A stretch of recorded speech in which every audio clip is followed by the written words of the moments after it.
Law, कानून, कचहरी, court इतना कॉम्प्लेक्स जटिल मसले होते हैं कि लोगों को बहुत ज़्यादा मज़ा नहीं आता और फिर तो शायद इसीलिए 2 सेशन बहुत गंभीर, बहुत गरिष्ठ हो गए, तो हल्का-फुल्का करने के लिए ये फ़िल्मों का सेशन है।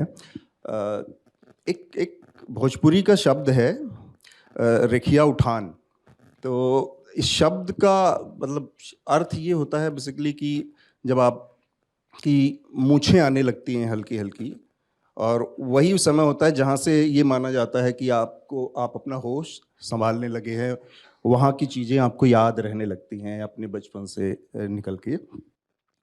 तो जब ये विषय मेरे सामने आया कि सिनेमा में कोर्ट, कचहरी और इसके ऊपर बात करना है हमें, तो रखिया उठान जिस वाला वो जो हादसा है हम लोगों से 80s के अंत में जिससे हम लोग गुज़रे थे, तो मैंने थोड़ा-सा अपनी स्मृतियों पर, थोड़ा-सा अपने इस पे ज़ोर मारा कि वो जो दौर था, वो बड़ा विचित्र टाइप दौर था।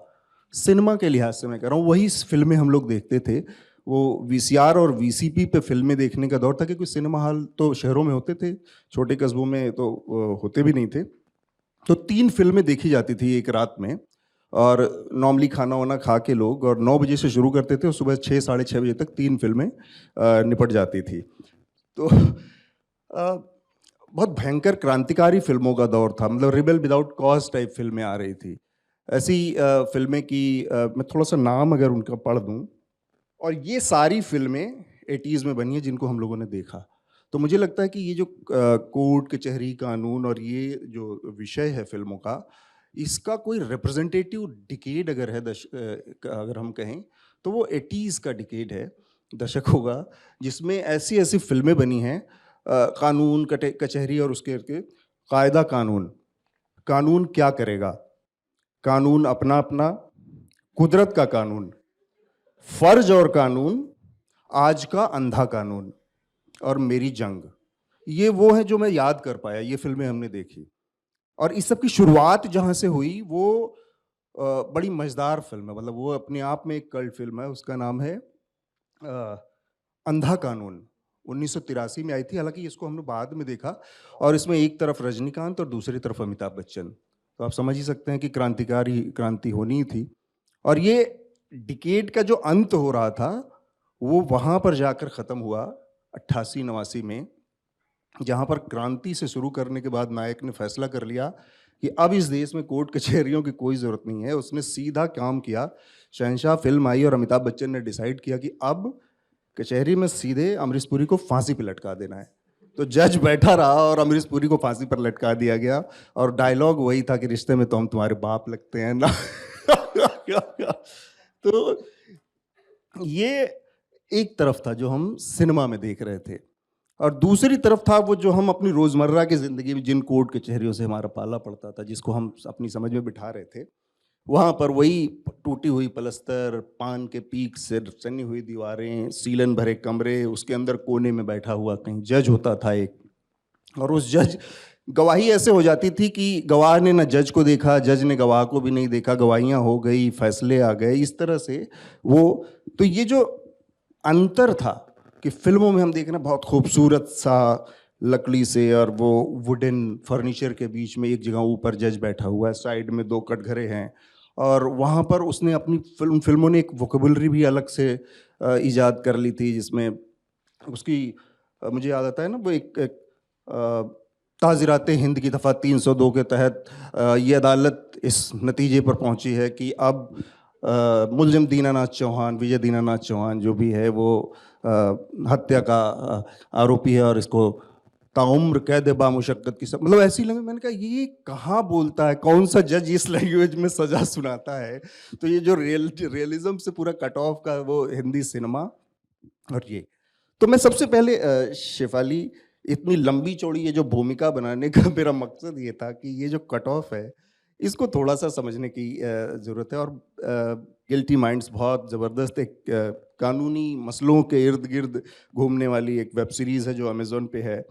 उसकी डायरेक्टर रही हैं शेफाली और कौशिक भी एक हाल ही में आई है कॉट आउट करके एक सीरीज़ आई है। लिमिटेड सीरीज है मेरे ख्याल से, वो क्रिकेट मैच फिक्सिंग में है, तो उसमें भी लीगल उसका हिस्सा बहुत लंबा चौड़ा है, उससे जुड़े रहे हैं। ये जो रियलिज्म की प्रॉब्लम है, इसको हम कैसे समझे? एक बाद में एक और बस मैं चीज जोड़ना चाह रहा हूँ, वो ये कि बहुत देर में एक फिल्म देखी हम लोगों ने, नो वन किल्ड जेसिका, जहां पर बहुत अच्छे तरीके, पहली बार बहुत वो कोर्ट कचहरी हमें दिखी जो हमने एक्चुअली देखी थी, वो कानून जो हमने देखा था कि साइड में यहाँ पे एक आदमी खड़ा हो गया और वो कोई शपथ वपथ, वो कोई कसम नहीं खाता कि मैं गीता पर हाथ रखकर कसम खाता हूँ, बस वो आया और उसने अपनी बात शुरू की और उसके सामने स्थितियां रख दी गई और जज ने उसी तरह से अपनी बोली। तो जो रियलिटी थी उसको दिखाने की कोशिश पहली बार उसे, मैं मतलब हो सकता है गलत भी हूँ, कुछ और भी जगहों पर दिखाओ। इस पर शेफाली सबसे पहले आपकी प्रतिक्रिया, और कौशिक। देखिए, पहली बात यह है कि हम एज व्यूअर्स भी एक मसाले के बहुत आदी हैं, हमारे खाने में भी और हमारे देखने के पैटर्न्स में भी। तो इसलिए आई थिंक ये सिनेमा की मजबूरी रही है कि उनको मसाला दिखाना ही है, ड्रामा हाई लेवल का दिखाना ही है। तो हम जैसे फिल्म मेकर्स बहुत मतलब लकी हैं कि हम ऐसे एक दौर में सिनेमा या OTT के कार्यक्रम बना रहे हैं, वेब शोज बना रहे हैं, जहां ऑडियंसेस को भी थोड़ा रियलिस्टिक चीज़ें देखने की आदत पड़ गई है और वो उसे अप्रिशिएट करने लगे हैं। और लेकिन अब भी अनफॉर्चुनेटली ऐसा होता है कि जब बहुत ज़्यादा रियलिस्टिक कोई कंटेंट होता है तो उसके व्यूअर्स या उसको सराहने वाले कुछ गिने चुने होते हैं, कम होते हैं। तो अभी भी प्लेटफॉर्म्स हमें फिर भी प्रेशराइज करते हैं कि इसमें और ड्रामा डालिए, इसमें और मसाला डालिए, जबकि कुछ लोग जो इसको एक्चुअली सराहते हैं उनको बहुत अच्छा लगता है क्योंकि उनके लिए it's a breath of fresh air. बिल्कुल अगर उनका गॉड फॉरबिड अगर कभी पाला पड़ा हो कोर्ट कचहरी से, तो उनको लगता है कि अरे ये तो ऐसे होता है, वैसे नहीं होता, जैसा कि जिन फिल्मों के आपने नाम लिए जो अपनी जगह बिल्कुल ठीक है क्योंकि वो एकदम एक आउट ऑफ रियलिटी एक दुनिया क्रिएट कर रही हैं, लार्जर देन लाइफ हैं, उनके हीरोज लार्जर देन लाइफ हैं, उनका कंटेंट, उनके डायलॉग्स वैसे कोई नहीं बोलता जैसे कि उन फिल्मों में डायलॉग्स होते हैं। तो इसलिए वो अपनी जगह सही है। लेकिन हाँ, एक दौर बदला है, लोगों को ऐसा कंटेंट देखने में मज़ा आने लगा है जिसमें कि उन्हें खुद का कुछ अंश नज़र आए कि शायद मैंने ये कभी फेस किया था, ये मेरी भी परेशानी रही है, और वो उससे खुद को जोड़ के अपने एक्सपीरियंसेस को उसका अलग किस्म से मज़ा ले सकें। तो आई थिंक इस वजह से इस तरह के शोज़ हम बना पा रहे हैं। So I think we need to be grateful to viewers for having accepted a different kind of content. ठीक बात। कौशिक। मैं बस इतना ही कहूँगा कि इसमें ना कुछ सही नहीं है, कुछ गलत नहीं है। सिनेमा है, एक माध्यम है, लोग जो देखना चाहते हैं वो बनता है, लोग जैसे जो बनाने वाले हैं वो सोचते हैं कैसे किसी चीज़ का चित्रण करना है और वो दिखाया जाता है। मैं बस इतना ही कहूँगा कि ड्रामा और लार्जर देन लाइफ हम सब देखना चाहते हैं, हर चीज़ का एक ऑडियंस है। और मैं सहमत हूँ शेफाली से, शेफाली जो जब कहती हैं कि एक ज़माना ऐसा था जब ज़्यादा रियलिटी जब होता था तो लोग समझते थे कि वो आर्ट फिल्म है या वो डॉक्यूमेंट्री है, तो उसका जो ऑडियंस है वो कम हो जाता था। पर यहाँ पर एक छोटी सी लाइन है जो हमें, मुझे लगता है कि हमें सोचना चाहिए उसके बारे में कि ड्रामा फिर भी हो सकता है, पर विधि और विधि की जो प्रक्रिया है उसका जो चित्रांकन है वो बहुत अच्छा होना चाहिए, वो सही होना चाहिए। तो आपने बहुत सारी पिक्चरों की बात करी, बहुत लोगों ने बहुत सारी पिक्चरें और भी देखी हैं जहाँ पे कुछ ऐसी चीज़ें दिखाई जाती हैं जो होती तो यहाँ ऐसा नहीं है कि पहले होती थी और अब नहीं होती, कभी भी नहीं होती थी। तो वो आई थिंक थोड़ा सा डिफ़िकल्ट हो जाता है क्योंकि जो इंसान उसको देख रहा है वो देखते, क्योंकि ऐसा नहीं है कि हर कोई हमेशा कोर्ट कचहरी जाता है।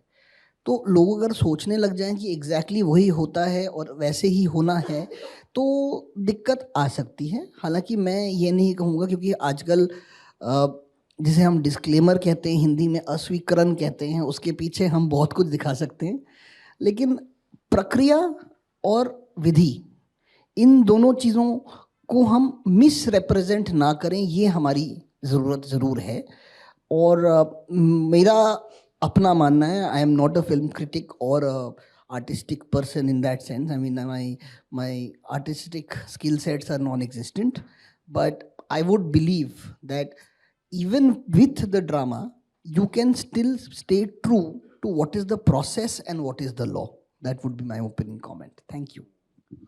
ठीक बात. एक और इसी से जुड़ा छोटी सी और चीज़ मैं लगे हाथ समझ लेना चाह रहा हूँ. एक तो ये है कि ये बात बिल्कुल ठीक है कि सिनेमा की बात जब आती है या पॉपुलर कल्चर में, तो प्राइमरी मोटिव या उसका ये कहा जाता है कि एंटरटेनमेंट उसका सबसे, जिसका जैसे आपने जिक्र किया कि मसालेदार मसाला भी चाहिए लोगों को, और बहुत बड़ा एक कॉमर्शियल मीडियम है तो लोगों को अट्रैक्ट करने के बहुत सारे उसमें फार्मूले भी होने चाहिए. उसके बावजूद एक हिस्सा होता है जो एजुकेटिव पार्ट होता है, एजुकेशन का पार्ट होता है. जैसे एक फिल्म थी मेरे ख्याल से एक रुका हुआ फैसला, वो भी उसी 88 के आसपास, मतलब 80s के दौर की फिल्म है वो भी. और तो मैं इसलिए एजुकेटिव पार्ट की बात कर रहा हूँ कि कहीं ना कहीं उससे लोग धारणा बना लेते हैं, लोग परसेप्शन बनाते हैं कि भाई ये चीज़ दिखाया गया है. कभी अब जो एक रुका हुआ फैसला देखने के बाद कोई आदमी अगर उससे अपनी सोच बनाएगा लीगल प्रोसेसेस के बारे में या कानूनी, तो एक बड़ी उसके लिए निराशा की स्थिति या उसके लिए एक असहज स्थिति आ जाएगी, क्योंकि उस फिल्म में जिस जूरी सिस्टम का इस्तेमाल किया गया, वो जूरी सिस्टम इंडिया में एग्जिस्ट ही नहीं करता. वो लंबा समय हो गया उसको अबॉलिश हुए, उसमें वो जूरी सिस्टम के जरिए एक फैसला देने की बात है. बाकी क्राफ्ट की, एक्टिंग की, उस लिहाज से तो वो फिल्म बहुत टॉप नॉच है, बहुत तो उस तरह से देखी जाती है. लेकिन वो एजुकेटिव पार्ट जो है, वहाँ पर जो मीडियम है वो किस तरह से रोल प्ले करता है, या एक फिल्म मेकर की दिमाग में किस तरह से असर करता है, कितना उसको ड्राइव करता है उस दिशा में ले जाने के लिए. देखिए, मैं अपनी बात कर सकती हूँ कि मैं हमेशा ऐसा कंटेंट लिखना या डायरेक्ट करना या बनाना चाहती हूँ जो एंटरटेनिंग तो हो, क्योंकि वो तो एक प्रीरेक्विजिट है, लेकिन वो सिर्फ एंटरटेनिंग ही ना हो, उसके अलावा भी कहीं कुछ तो सोचने पे मजबूर करे व्यूअर को. और मुझे लगता है दोनों चीज़ें म्यूचुअली एक्सक्लूसिव बिल्कुल नहीं है. आप ये बिल्कुल प्रूव हो रहा है कि ऐसा बहुत सारा कंटेंट है, और मैं डेफिनेटली कहूँगी कि गिल्टी माइंड्स इस कैटेगरी में आता है, जो लोगों को एंटरटेन करता है लेकिन सोचने पर मजबूर भी करता है. तो हमारे पास मतलब बहुत से ऐसे कमेंट्स आए जो आपकी इस एजुकेटिव कैटेगरी में आते हैं, जहाँ पे क्योंकि हमारा स्ट्रक्चर ये है कि हम हर एपिसोड में एक अलग केस उठाते हैं, तो और उस केस का जो हमने कोशिश की कि ऐसे केसेस उठाएं जो ब्लैक एंड वाइट ना हो, जिनके दो पहलू हों और सॉलिड आर्ग्यूमेंट्स दोनों तरफ हों. सो नॉट जस्ट कि प्रोसीजर्स पे हम सही तरीके से प्रोसीजर्स दर्शाएं और कोर्ट रूम्स जिस तरह से होते हैं विजुअली उन्हें दर्शाएं, लेकिन जो आर्ग्यूमेंट्स भी हैं वो लीगली भी साउंड हो, कि ये एक्चुअली लीगली ये आर्ग्यूमेंट्स हो सकते हैं, और वो दोनों तरफ के पलड़े भारी हों, भले इक्वली नहीं, क्योंकि एज मेकर्स आप ये डेफिनेटली क्लियर करते हो कि आप किस तरफ हो as a maker, even though आप दोनों तरफ की साइड्स आर्ग्यूमेंट्स को काफ़ी स्ट्रांगली प्रेजेंट करने की कोशिश करते हो, लेकिन आप एक साइड तो लेते ही हो कि आप किस तरफ हो. तो ये एक बहुत बड़ा अच्छा फीडबैक आया हमारे पास कि आपने जो मुद्दों की दोनों साइड्स दिखाई, उसने हमें भी कई बार कंफ्यूज किया कि हम कौन सी साइड को सही माने. कई बार हमने जजमेंट को भी क्वेश्चन किया कि ये जजमेंट होना चाहिए था या नहीं. और मुझे लगता है कि ये सोचने की प्रक्रिया एक व्यूअर के दिमाग में अगर एंटरटेन होते होते भी हो रही है, तो ये एक बहुत बड़ी जीत है बनाने वालों के लिए. ठीक बात. गिल्टी माइंड के हिसाब ऊपर थोड़ी सी बात करें अगर, तो एक तो ये है कि काफ़ी उसकी तारीफ हुई, और उसमें जो इश्यूज़ हैं, हमारे आसपास के बहुत सारे इश्यूज़ हैं. उसका जो लीड कैरेक्टर हैं, जो श्रेया, मेरे ख्याल से कश्यप नाम है इनका, एक उस कैरेक्टर के उसमें मुझे लगा कि एक किस्म का बहुत आदर्शवाद दिखता है ना. और आदर्शवाद के उसमें आकर वो कई बार बहुत जो जिसको कहते हैं बहुत नाइव अप्रोच किसी चीज़ के लिए होता है. जैसे दूसरा वाला जो एपिसोड है उसमें जो एक बच्चा है, किसी को का मर्डर कर देता है। और फिर कोई भी जो मंझा हुआ, बहुत सुलझा हुआ या उस तरह का जो कोई एडवोकेट होगा, वो खुद से जाकर इस तरह के केस नहीं पिक करेगा। कम से कम उसको पता है, क्योंकि उसको पता है कि कोर्ट के जो प्रोसेसेस हैं वहाँ पर फैक्ट्स और सबूत और जो वो है उन पर हार्ड फैक्ट्स पे बात होती है, और उसमें कम से कम उस केस में बहुत ज़्यादा चांसेस नहीं। इसके बावजूद, और वो कई जगह और भी दिखता है, तो ये जो नाइविटी है उस पार्ट्स पे, या वो किस तरह की उस किसी तरह की बहुत सोच विचार के साथ आया कि नहीं, एक एक जो ह्यूमन साइड का बहुत एक जो पॉजिटिव साइड होती है, पार्ट होता है, उसको ज़रूर दिखाया जाए। क्योंकि बार बार वकीलों के मामले में ये भी है कि लोग बहुत नेगेटिव नज़रिए से भी देखने की कोशिश करते हैं कि भाई उनके चक्कर में फंस गया आदमी तो घूमता रहता है। तो ये क्या बहुत सोचा समझा था कि जो लीड कैरेक्टर है उसके ह्यूमन साइड्स को ज़्यादा दिखाया जाए, भले वो थोड़ा सा एक एक समय पर जाकर जो कहते हैं प्रैक्टिकल नहीं लगता, फिर भी वो करता है। देखिए, मुझे लगता है कि जिसको आप नाइवेट बोल रहे हैं, और वो आइडियलिज्म तो है, लेकिन मैं उसे नाइवेट नहीं बोलूँगी, और मैं कहूँगी कि वो एक उसके अपने दिल और दिमाग के प्रति एक ऑनेस्टी है। उसे वाकई लगता है कि ये बच्चा, आप जिस एपिसोड की बात कर रहे हैं, मैं हल्का सा बताती हूँ ऑडियंस को, स्पॉयलर्स दिए बिना, कि उस बच्चे ने एक वीडियो गेम के खेलते खेलते एक इंसान को मारा है। और ऑल्दो ये सीमिंगली ये मर्डर है और प्री मेडिटेटेड मर्डर है, लेकिन उसके कई पहलू हैं कि उसका स्टेट ऑफ माइंड क्या था, क्या वो भागा वो मर्डर करने के बाद। तो इसमें कई ऐसे सवाल हैं जो एक्चुअली सोचने पे मजबूर करते हैं। और मैं आपको एक इंटरेस्टिंग बात बताऊं उस एपिसोड के बारे में, कि मेरे पिताजी मिस्टर शांति भूषण, जो एक बहुत ही नामी वकील थे, जो we lost him 2 months ago, but उनका इस एपिसोड के बारे में मेरे को ये वो था कि तुमने इसमें जजमेंट गलत दिया। वो बच्चा कन्विक्ट हुआ मर्डर के लिए, उनका ये स्ट्रॉन्ग मानना था ये जजमेंट गलत था। उनको लगता था कि वो कन्विक्ट नहीं होना चाहिए था। He was not in a, because the argument that is used is the soundness of mind, and he said that no, he should not have been convicted. So ये जिसको आप नाइवेट कह रहे हैं ना, मुझे लगता है कि ये एक बिलीफ है इन ह्यूमैनिटी, एंड उस कैरेक्टर के पास ये ह्यूमैनिटी के लिए ये बिलीफ है। और मुझे लगता है कि अगर हम सब प्रैक्टिकल हो जाएंगे और हमारे कैरेक्टर्स भी सब प्रैक्टिकल हो जाएंगे, तो हमारा इंसानियत पे से विश्वास उठना शुरू हो जाएगा। तारीख पे तारीख मिलती रहेगी। तो कौशिक, इस पर आपका मैं पॉइंट ऑफ व्यू जानना चाह रहा था, क्योंकि आप सीधे सीधे फ्रेटर्निटी का हिस्सा हैं और चीज़ों को अंदर से रहकर देख रहे हैं। तो जब चीज़ें आती हैं तब आप किस तरह से डिसाइड करते हैं आप लोग की सिनेमा में तो हमने देख लिया कि उसका एक पॉजिटिव पहलू है, उसका एक आइडियोलॉजिकल और स्टैंड भी है, पर जब आता है सामने तब कैसे तय करते हैं? आई थिंक प्रोफेशनल आंसर इसका ये होता है कि हम डिसाइड नहीं करते। हम डिसाइड इसलिए नहीं करते हैं क्योंकि हम वकील हैं, डिसाइड करने का काम जज का है।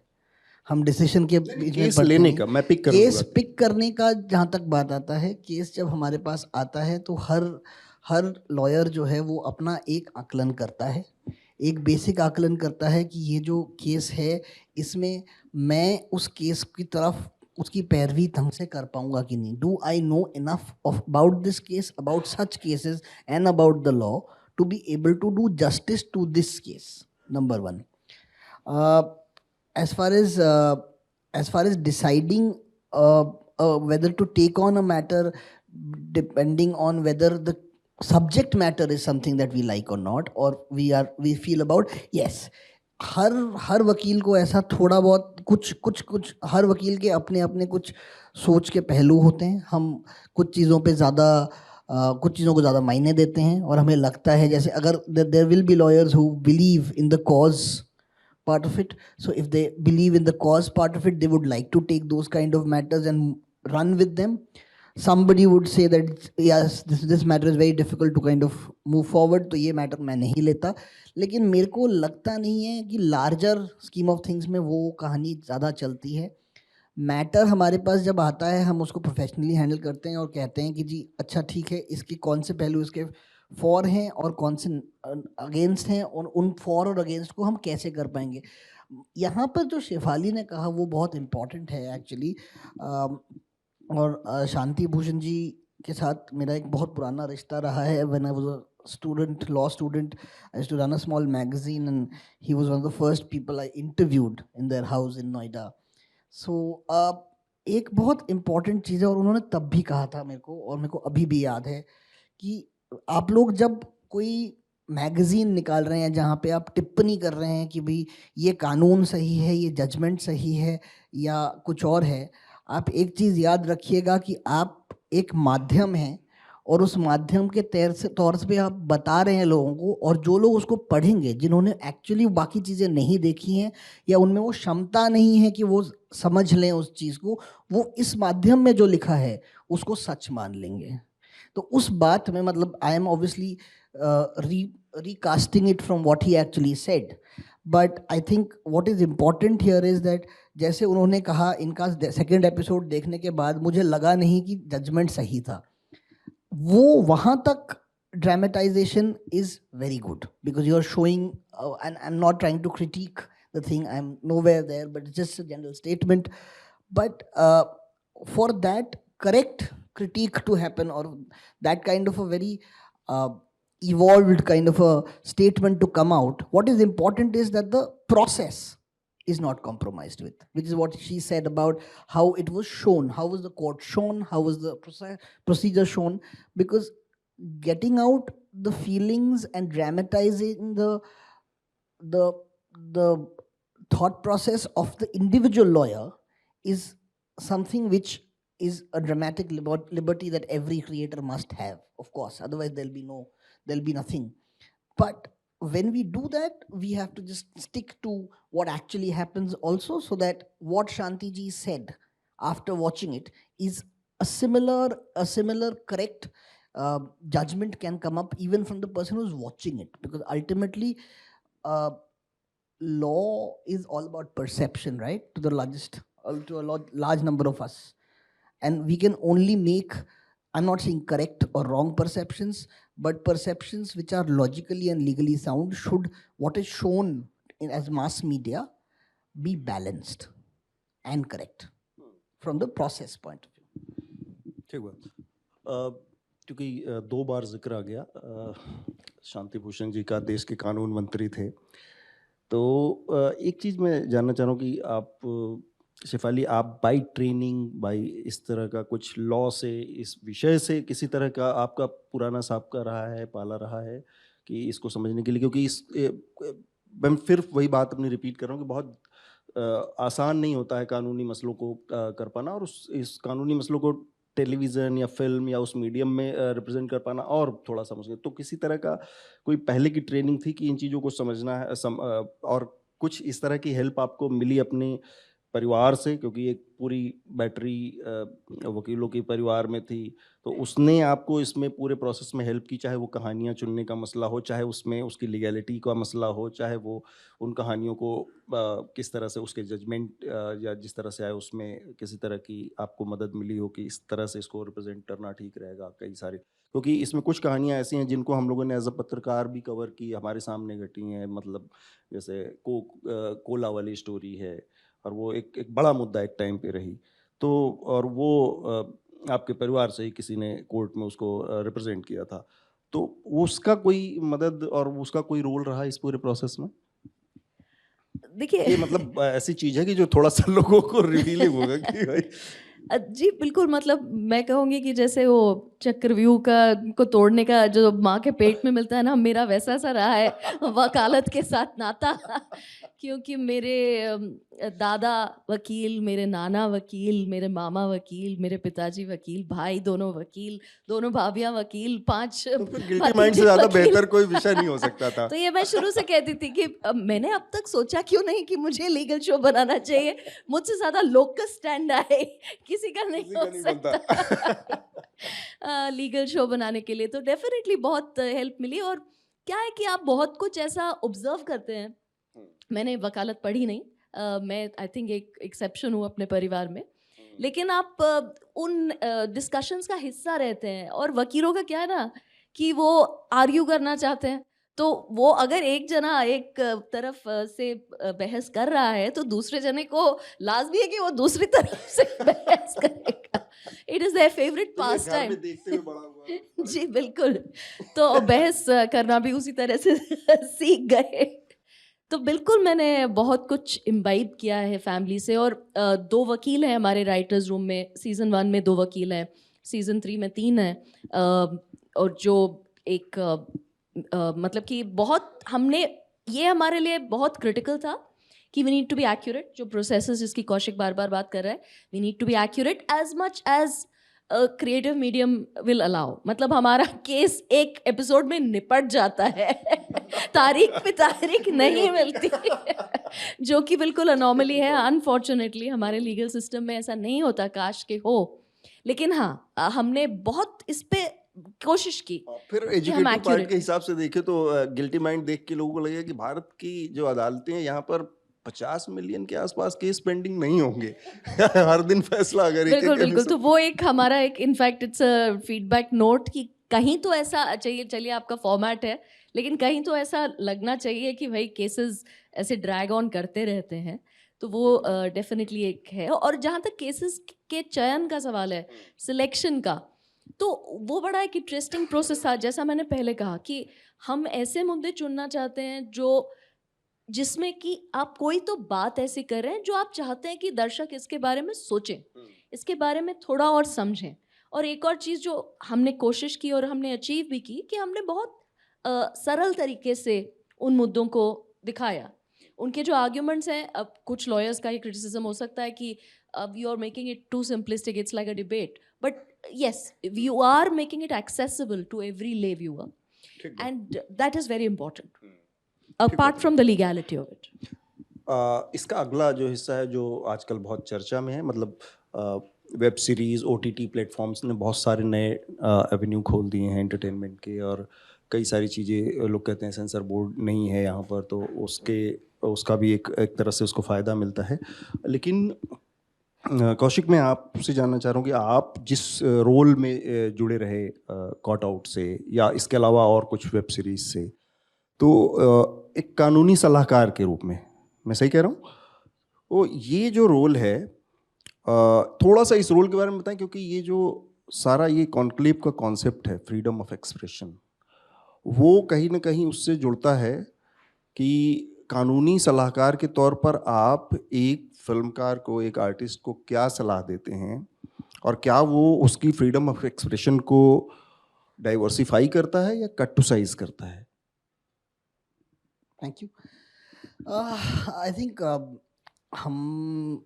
हमारा जो इन्वॉल्वमेंट होता है वो, जैसे शेफाली ने कहा, we start from the writers room. whether it's a writer's room if it's fiction, and if it is non-fiction which is like a documentary, फिर हम लोग writer's room शायद उसको नहीं कहते हैं पर उसको ideation का stage कहते हैं. I am not so familiar with what it is actually called, but we are engaged at that stage.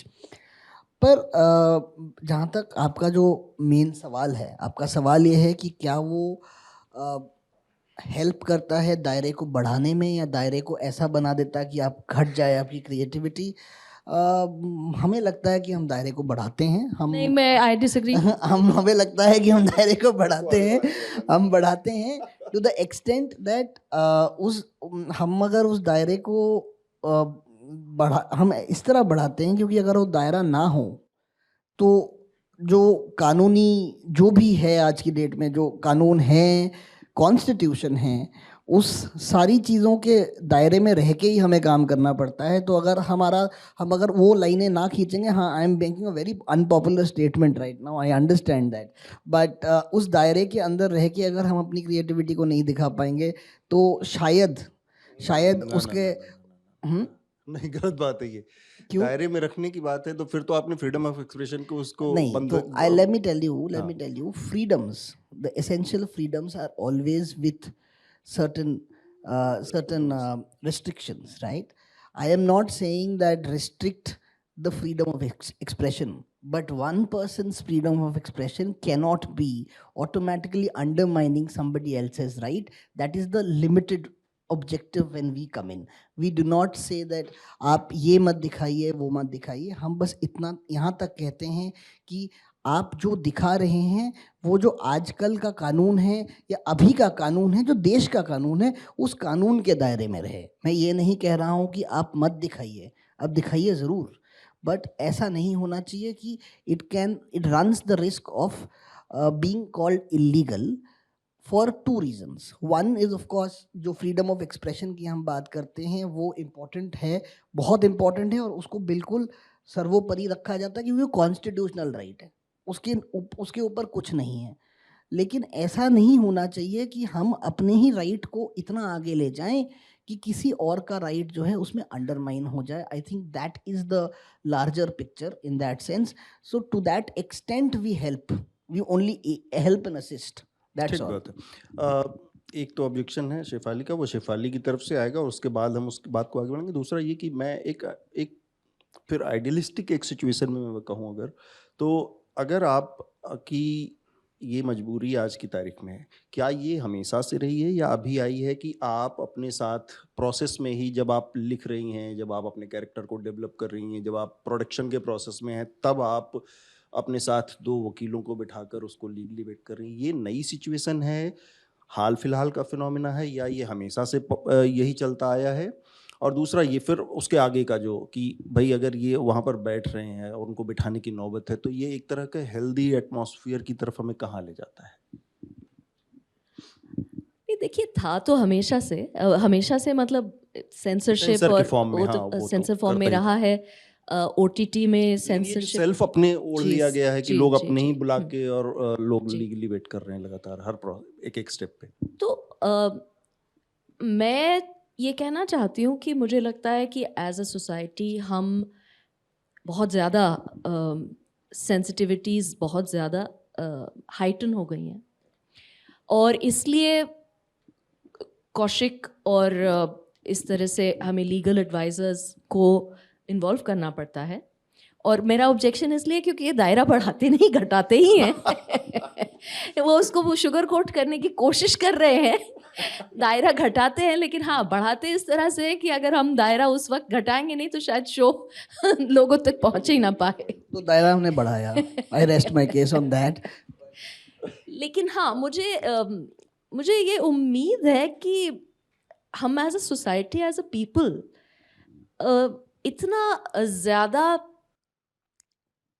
इतना मेकर्स पे इतना प्रेशर शायद आप ऑडियंसेस नहीं डालेंगी, तभी ये हमारी ज़रूरत कि हम खुद ही सोचें कि भाई इस बात का बुरा तो नहीं लग जाएगा. मतलब ऑलमोस्ट ऐसा है जैसे शादी में निमंत्रण बढ़ते हैं ना, तो कि ताऊ जी बुरा तो नहीं मान जाएंगे अगर उनके बेटे को नहीं बुलाया. वैसी वाली बात हो जाती कि कौन बुरा मान जाएगा, कौन उठ के हम पे कोई लीगल केस कर देगा और हमारा शो बंद करवा देगा.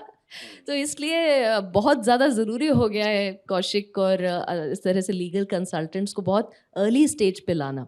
ये मेरे को लगता है कि एक दुखद स्थिति है जो कि सिर्फ आप ही लोग बदल सकते हैं.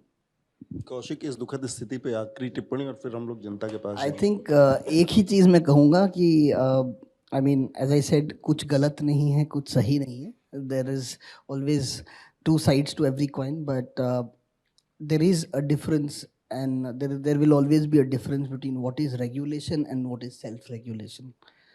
And as creators and as every individual around, there is always it has always been incumbent on us to be self-regulated to the extent of our own ethical consent, A.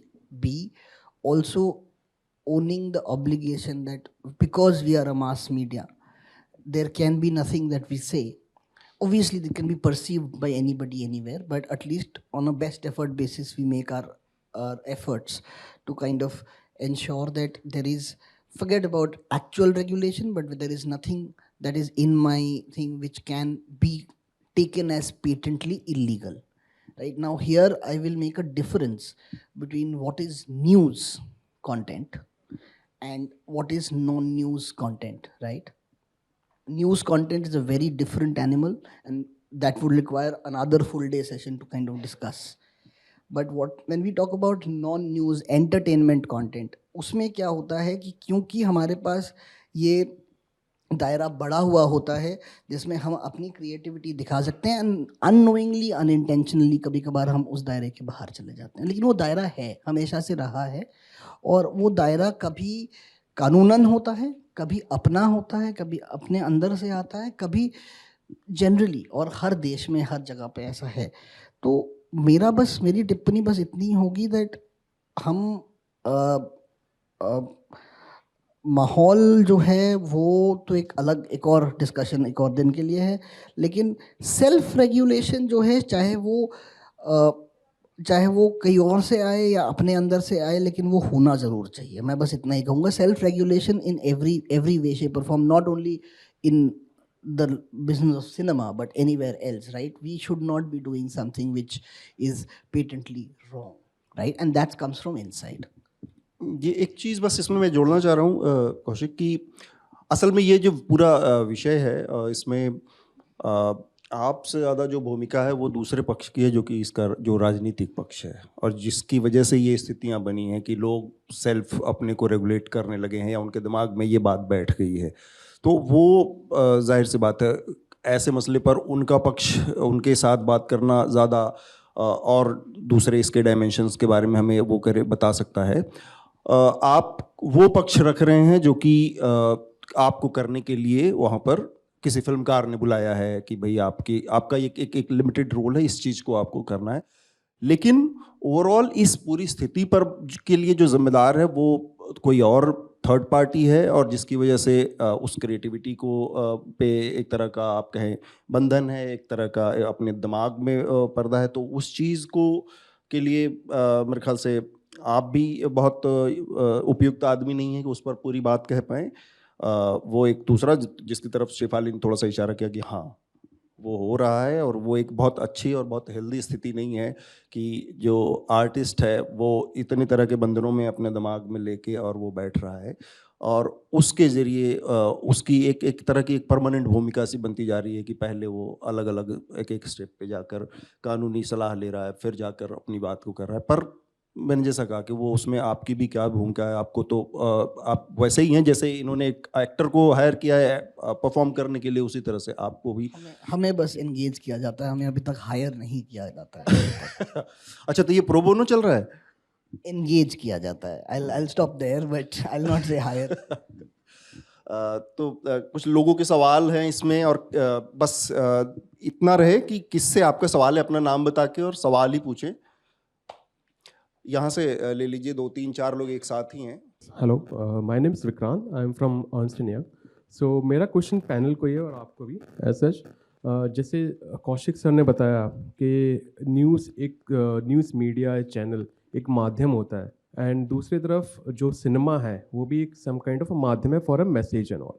But होता क्या है, जो audience जो इसको consume कर रही है, nonetheless वो उसको सच ही मान लेते हैं। सो उसके ऊपर what are your thoughts on that, and how is there any some kind of awareness need to be done on behalf of news channel और द सिनेमा फ्रेटर्निटी, कि लोगों से भी बोला जाए सिर्फ ये एक आपके लिए एक न्यूज़ है और just a form of entertainment only, इसको सच ना माने। नहीं, देखिए, ये तो एक जिम्मेदारी बनाने वालों की है कि आप कुछ ऐसा ना दिखाएं जो आप कुछ ऐसा फैला रहे हैं जो सच नहीं है या एक्यूरेट नहीं है। ऑफ कोर्स आप फिक्शन कर रहे हैं, और जैसे कि आपने कुछ एक सेंसिटिविटी तो आपको रखनी ही पड़ेगी कि आप कोई गलत बात का प्रचार नहीं कर रहे हैं। मतलब इवेंचुअली आप अगर एक विलन दिखा रहे हैं तो वो विलन के रूप में ही दिखे, वो हीरो ना बन जाए, एक तरह से कहूँ तो ये तो हमारी बनाने वालों की, लिखने वालों की जिम्मेदारी है। Good evening. My name is Shreya. I'm also a lawyer. Literature हो या फिर when we are reading, when we are watching something, it has always played a big role.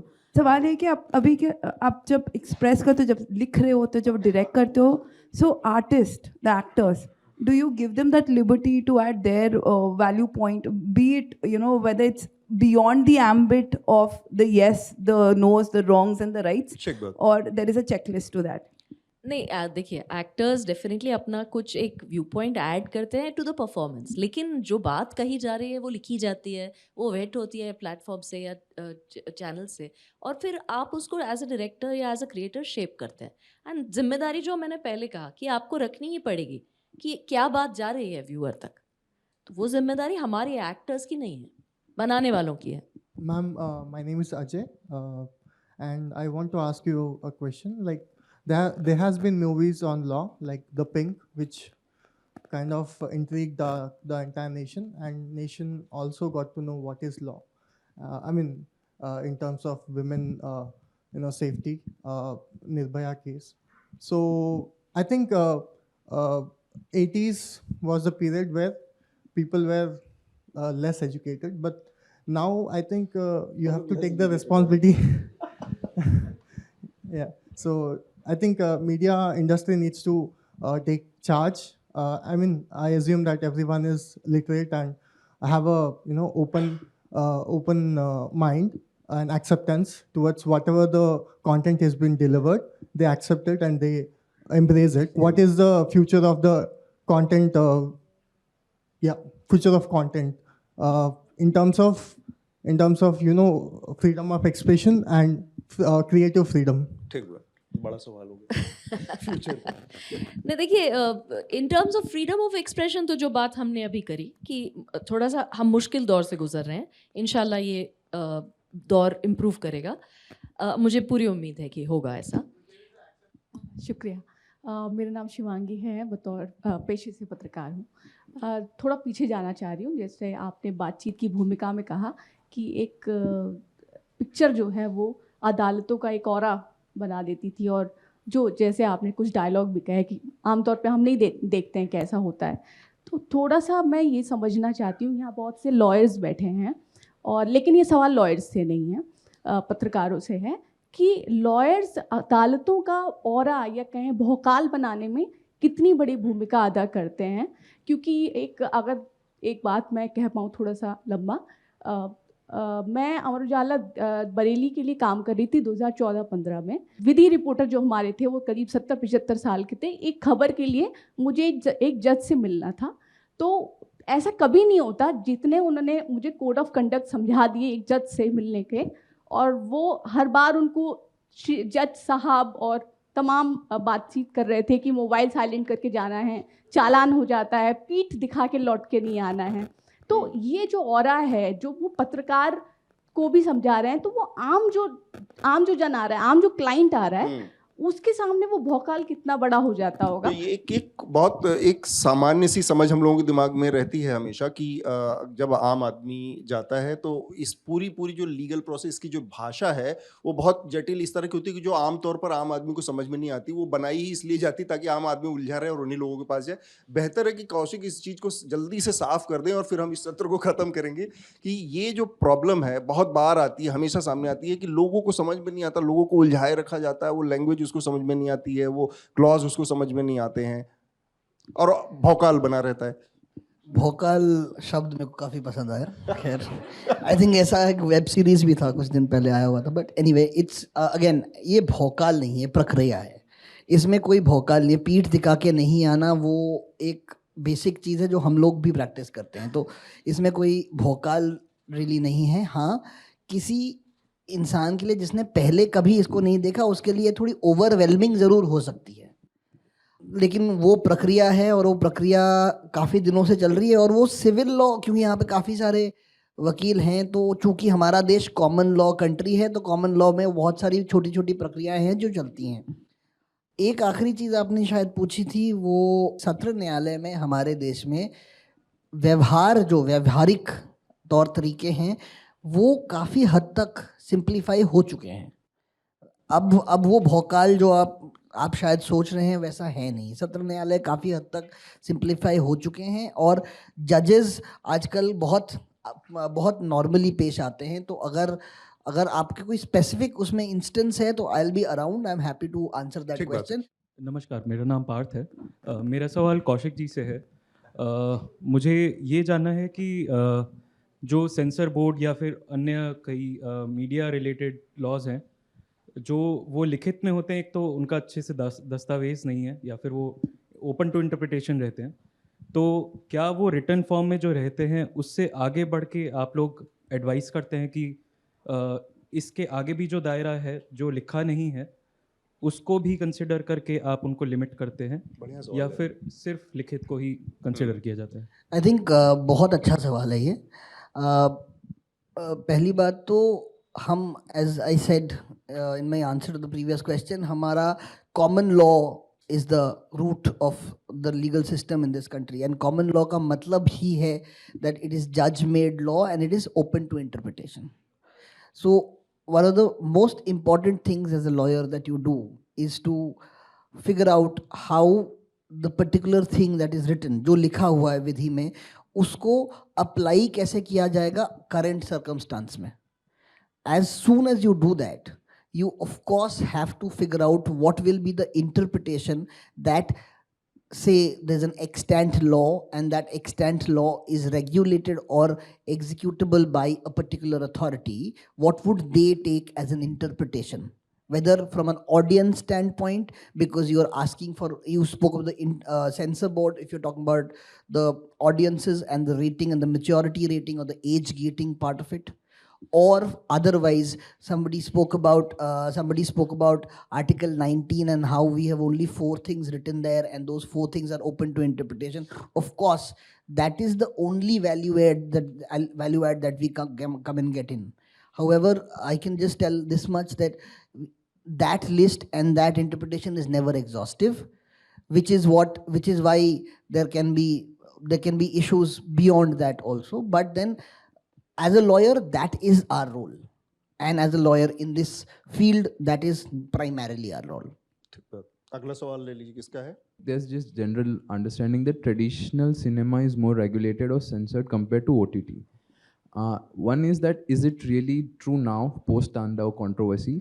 And we see that laws in fact are taking down or increasing censorship, like 295A or 153A, which is like often used even on cinema. So is it really the case that OTT in a way is not as free as it is understood compared to traditional cinema? Otherwise, how are like the like kind of movies like Court, Marathi movie Court, or say Nine Angry Men or Shahid for that matter, can you really make this kind of movies nowadays, even in OTT platform for that matter? नहीं, ये बात आपकी बिल्कुल सही है that it is not unregulated entirely. जो बात हम कर रहे हैं कि एक सेल्फ रेगुलेशन आ ही गया है. There are legal consultants even within production houses, within the platforms. तो कई लेवल्स ऑफ वेटिंग होता है, जिससे कि क्योंकि आप डरते हैं कि बाद में कोई केस ठोक देगा आपके ऊपर, तो फिर आपको लेने के देने पड़ जाएंगे.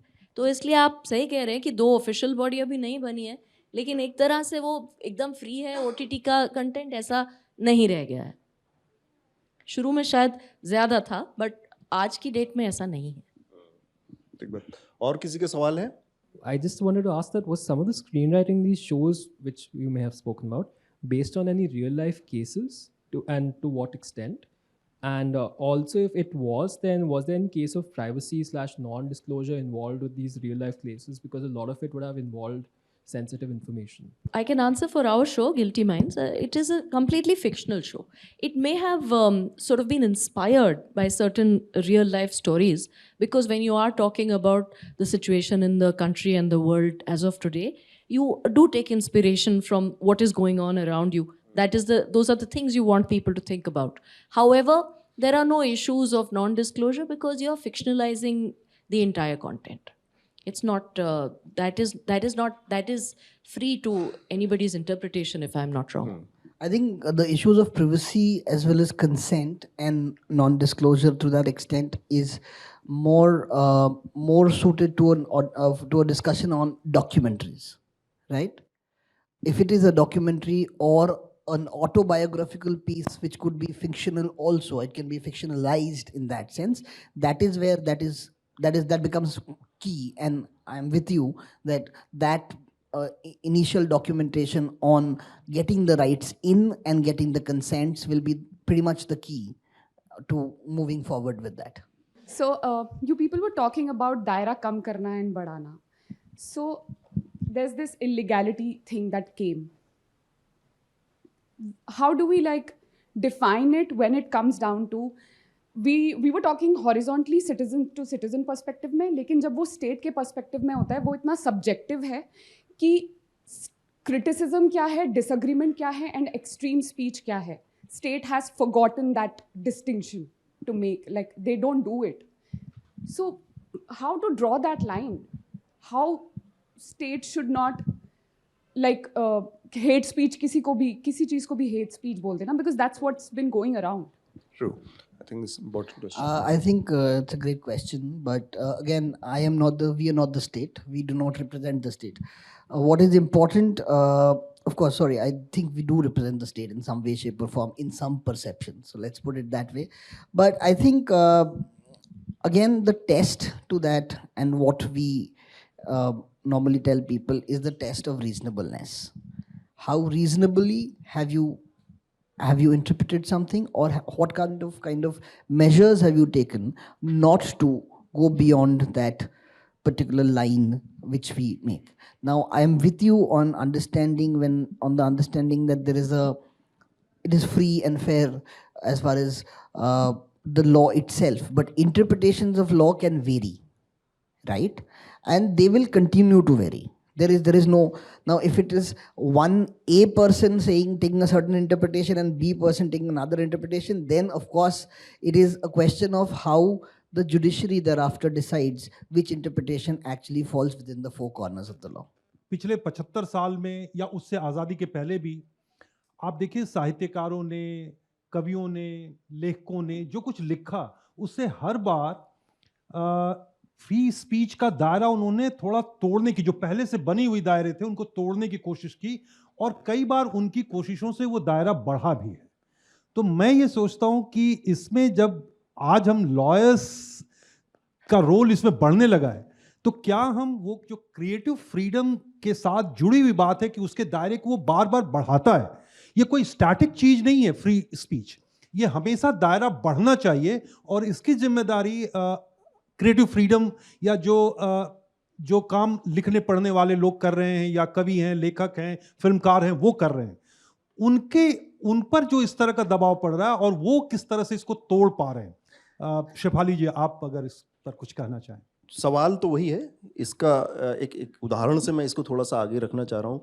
सादत हसन मंटो के ऊपर उनकी राइटिंग को लेकर शायद सबसे ज़्यादा केसेस और ये डाले गए, और एक टाइम पे ऐसा हुआ कि भारत पाकिस्तान का बंटवारा हो गया था और दोनों साइड में केसेस चल रहे थे, इधर भी चल रहा था, उधर भी चल रहा था. उस समय क्योंकि यहाँ पे बहुत सारे लॉयर्स बैठे हैं, तो उन लोगों के नज़रिए से बहुत महत्वपूर्ण है कि एक वकील हैं दिल्ली में, बहुत बड़े नाम है, नामी वकील हैं, कपिल सिब्बल. इनके पिताजी, मेरे ख्याल से सीताराम सिब्बल नाम था उनका, जो उन्होंने पूरे इन सारे केसेस को, सादत हसन मंटो के केसेस को लड़ा, और उनकी उस क्रिएटिव फ्रीडम को, उनकी जो राइटिंग की वो फ्रीडम थी, उसको डिफेंड किया दोनों जगहों पे जाकर. कभी वो लाहौर में होते थे, कभी इधर.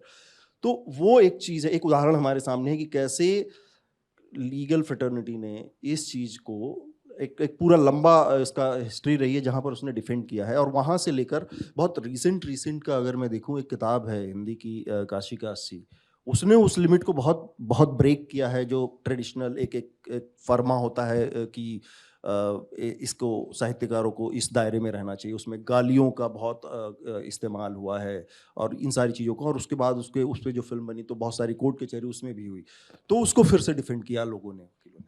तब ये बहुत महत्वपूर्ण हो जाता है कि जो आज हम देख रहे हैं उसमें क्या वो अंदर वो जज्बा है कि वो तोड़ने की, इसको उससे फाइट करने की बात है. जी बिल्कुल, जैसे कि आप कह रहे हैं और आप भी कह रहे हैं कि ये हमारी जिम्मेदारी है, और मैं जिम्मेदारी को पूरी तरह से ले रही हूँ कि ये जो सेल्फ सेंसरशिप हम कर रहे हैं, ये हम उस तरह से करें कि जो सही है, लेकिन जो बात हम कहना चाहते हैं अगर हम सेल्फ सेंसरशिप ही कर देंगे तो फिर तो कोई अर्थ ही नहीं रह जाएगा. तो इसलिए ये हमें थोड़ी सी बहादुरी दिखानी पड़ेगी फिल्म मेकर्स को या राइटर्स को, कि हम अपनी बात कहें, फिर भले ही हमारे वकील हमें एडवाइस करें, वो भी करें तो भी हम आगे बढ़ाएं.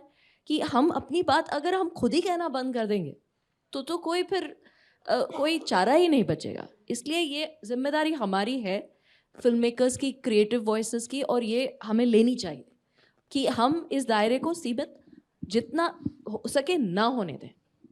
मैं बस इसमें एक ही चीज़ ऐड करूँगा कि there is a difference between censorship and regulation, the two different aspects, and to which I would like to actually say that जो आप कह रहे हैं वो बहुत इंपॉर्टेंट है, क्योंकि जो वो सेल्फ रेगुलेशन की बात जब तक आती है वो अगर उतना हो जाए तो इसी चीज़ को कोर्ट में डिफेंड करने में हमारे जो हम वो भी करते हैं, और वो करना बहुत आसान और बेहतर हो जाता है, क्योंकि फिर आप विधि प्रक्रिया आपको ये नहीं कह सकती कि आपने प्रक्रिया फॉलो नहीं की, नहीं। सो जब भी कोई इंजंक्शन लगाने की कोशिश करता है, और मैंने अपने छोटे से करियर में कुछ इंजंक्शंस ऐसे देखे हैं which were brought against content by some of the most powerful people in this country, right? And I'm very, very happy to kind of report here that we have succeeded in all of them. All those series, all those web series, documentaries have released,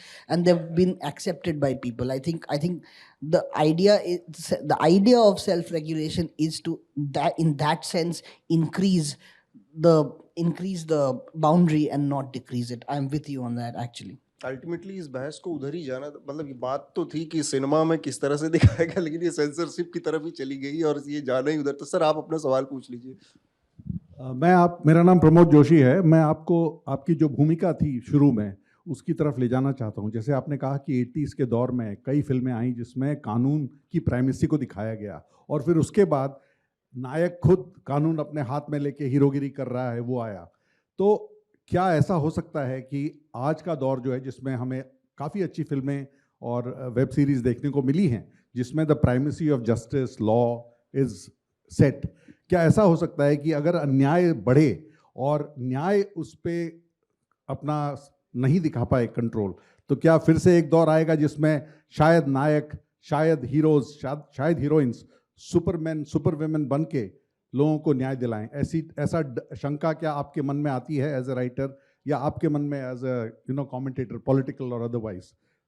ये जो आप कह रहे हैं ये इसमें मतलब सैफ अली ज़्यादा इसको विस्तार से बता पाएंगे। मैं बस इतना कह सकता हूँ, एक आर्टिस्ट की क्रिएटिव फ्रीडम के दायरे में ये आता ही आता है कि वो इसको कहाँ तक ले जा सकता है। वो अपने वकील को सुपरमैन बना देगा या अपने नायक को वहाँ पहुँचा देगा कि जहाँ पर वो जज से लेकर अदालतों से लेकर उन सब के ऊपर, मतलब ये तो उसकी अपनी क्रिएटिव फ्रीडम सोच के ऊपर है। शिफाली, देखिए, हमें बाउंड्रीज पुश करनी है, ये हमारी जिम्मेदारी है। अब हम वो सुपरमैन बना के करें कि हम किसी और तरीके से करें, लेकिन करनी है, क्योंकि creative freedom in a rational reasonable manner should always remain. ठीक बात है, पूछ लीजिए आप भी। जो बाउंड्रीज पुश करने किसी की को रोकेंगे नहीं, क्योंकि यहाँ पर इस जो फ्रीडम ऑफ एक्सप्रेशन है सबको मौका है एक्सप्रेशन का। आप जो बाउंड्रीज पुश करने की बात कर रही हैं, एक मेरा क्वेश्चन है, in recent years we have seen several regulatory changes in digital space governing the media and content creation. Do you think that the recent regulatory changes या जो प्रपोज्ड हैं that is creating enabling environment for content creation? आपको क्या वो liberty है जो आप create करना चाहते हैं वो कर पा रहे हैं? अगर ऐसा नहीं है तो can you suggest some model in foreign jurisdiction जो आप जो है एक आइडियल मॉडल उसको कहना चाहेंगे? देखिए, आइडियल मॉडल तो कुछ नहीं है, क्योंकि ऐसा मैं ये मानती हूँ कि कई लोग उन मतलब जो एक सेल्फ रेगुलेशन होना चाहिए उसकी बाउंड्रीज खुद ही क्रॉस करते हैं। तो इसलिए एक रेगुलेशन ज़रूरी है, लेकिन हाँ, वो किस तरह से हो, उसका रूप क्या हो और किस तरफ को वो रेगुलेट करना चाहे, ये बात तो अब आइडियल मॉडल हम आई थिंक सभी को पता है जो एक रैशनली सोचते हैं, लेकिन हाँ, वो हो पाता है या नहीं सोसाइटी में, वो हम सब जानते हैं कि मुश्किल होती हैं ये चीज़ें। सबकी एक सलाह बननी मुश्किल होती है। ठीक बात, बहुत बहुत शुक्रिया शेफाली, कौशिक, आप सबका, आप सब लोगों का भी बहुत बहुत शुक्रिया। आपका भी बहुत शुक्रिया, आप सब लोगों का बहुत शुक्रिया। Thank you very much.